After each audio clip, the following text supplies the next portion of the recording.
पहिलो माछाको बच्चा चाहिँ छोडिदिनु भयो हामीले। ठुलै ठुलै तपाईँ चाहिँ माछा हेर्नु कस्तरी आएको छ।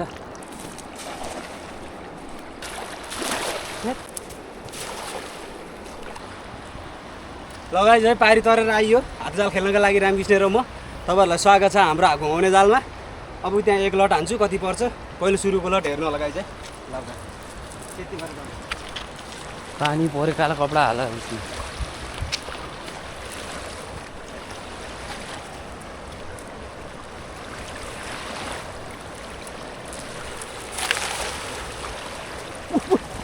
ठुलै ठुलै बटाएर त बटाएर बन्द गरिदिउँ। लगाइ चाहिँ पहिलो सर्ट चाहिँ कालीसँग त कत्रो मारे कत्रो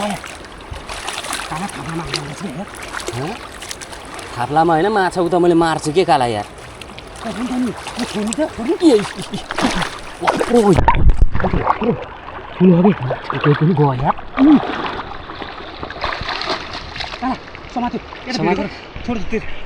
भिडियो बनाइरहेको क्या मैले।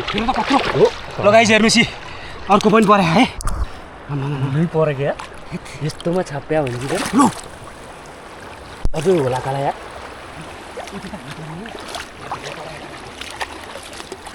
ल त्यो निकाल त। अरू पनि छ जस्तो लाग्छ मलाई। ल यो छोड्दै यहीँ छोड्दै तिन भिडियो भिडियो नै बनिरहेको कि हो। कत्रो कत्रो गरिदियो यार। अर्को नि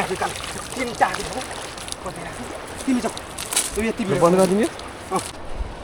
लगाइ चाहिँ अहिले पनि दुइटा आएको छ, दुइटा ढुङ्गा, दुइटा माछा आयो भने अरू चाहिँ ढुङ्गा आएको छ।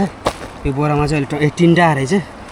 एक्लैले भिडियो बनाउनु परेको भएर गाह्रो भएको है। हेर्नु यत्रो भेल काटेर आउनुपर्छ हामी चाहिँ है। ल हेर्नुहोस् भेल कस्तो डेन्जर तरिकाले उर्लेको छ गाई चाहिँ। यो पार गरेर आएको है हामी चाहिँ।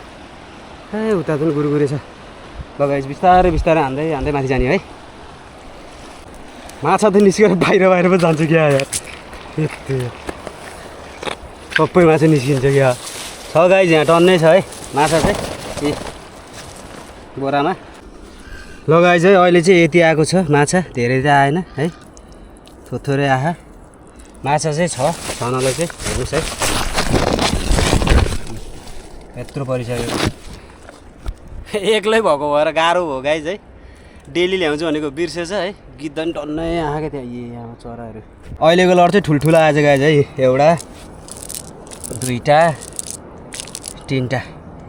ल तिनवटा लोरी आयो अनि दुई तिनवटा सस्यान सानो है। फेरि अर्को चोटि ऐसन बात करी जिम करी माछाले। यस्तो बवाल छ माछा। फेरि एउटा पऱ्यो। ल साथीहरू है हातजाल हान्नको लागि अब यो छिरा तरेर म चाहिँ त्यो टापुमा जान्छु है। त्यो टापुमा गएर हान्छु। हेर्नु होला है त्यहाँ चाहिँ माछा लाग्छ अलिक धेरै नै। हातजाल बोकेर गाई चाहिँ हातजाल बोकेर रमाइलो छ। गाई चाहिँ माछा हेर्नु कस्तरी आएको छ हातजालमा है। ल कचच्चै गऱ्यो। भाग्लास भाग्लास भाग्लास।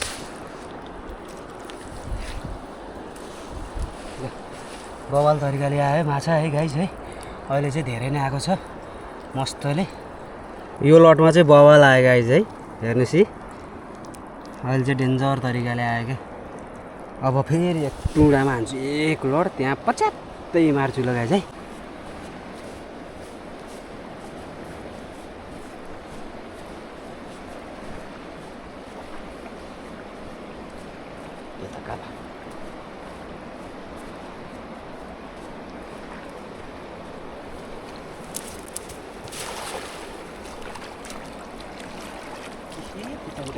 पाखामा पो हान्नुपर्छ त। कता कता फेरि कता कता फेरि पाखामा पो हान्नुपर्छ त नि।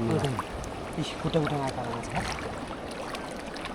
यत्रो गहिरोमा हालेर त माछा त हुन्छ नि। खेलेको पाखामा हुन्छ। सल पनि बाल्दै त्यही सटाएको अघि है। अलि माथि हान्छु नि।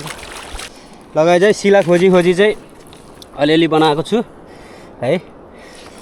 बकुलाले ठुङ्ग्या केले ठुङ्ग्या सबै आँखा झिक्दिएको थियो यार पक्लक पक्लक यार ल यहाँ पनि छ अलिअलि माछा सबै उठाउँदै जान्छु लगभग भइसक्यो 2-3 किलो त यार आज त मस्तल छ माछा अहिले हेर्नु होला उता जालमा फिजाउँछु पर यो टिपम फेरि यहाँ पनि छ नि गाइज है यहाँबाट नि उठाउनु बाँकी छ नि यो चाहिँ लास्ट सट हान्दाखेरिको अझै अरू सट नि हान्न बाँकी छ यो भेगमा चाहिँ लास्ट सट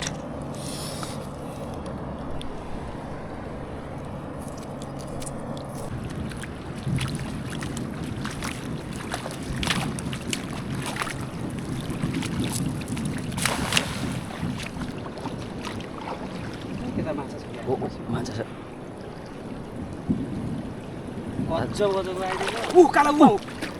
गर्थ्यो रुच्या ठुलै गर्थ्यो परे एउटा गर्दिने हो मसिनो नै आँखा यार उयो माथि हिँडेको हेर काला ल त त्यहाँनिर माछा माछा लो गएको गयो नि यार ठुलो आयो त भयो मसिनो नि आँखा एउटा ठुलो माछा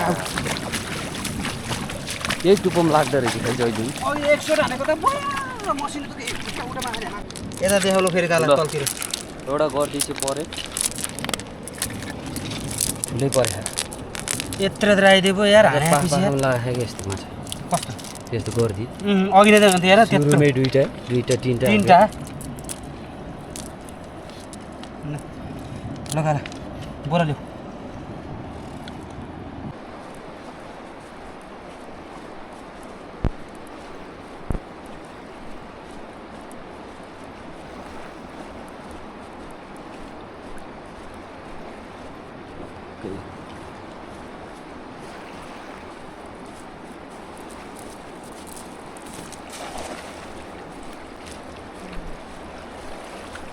माछा त हराएको यार काला ए यता हेर त यता माथि पो हो त यार माछा त यार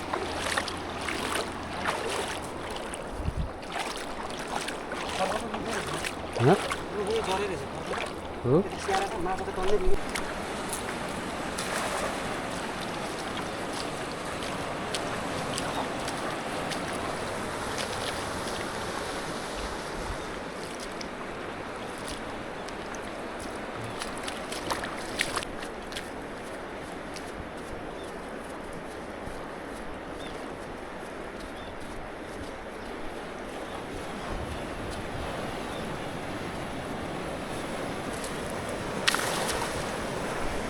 खोलामा त मार्नु हुँदैन ल होयल के भन्छ अरे काला होयल होइन होयल माछा बच्चा यो होयल लगाएछ यो होयल माछाको बच्चा चाहिँ छोडिदिनु भयो हामीले हेर्न सक्नुहुन्छ है ल जा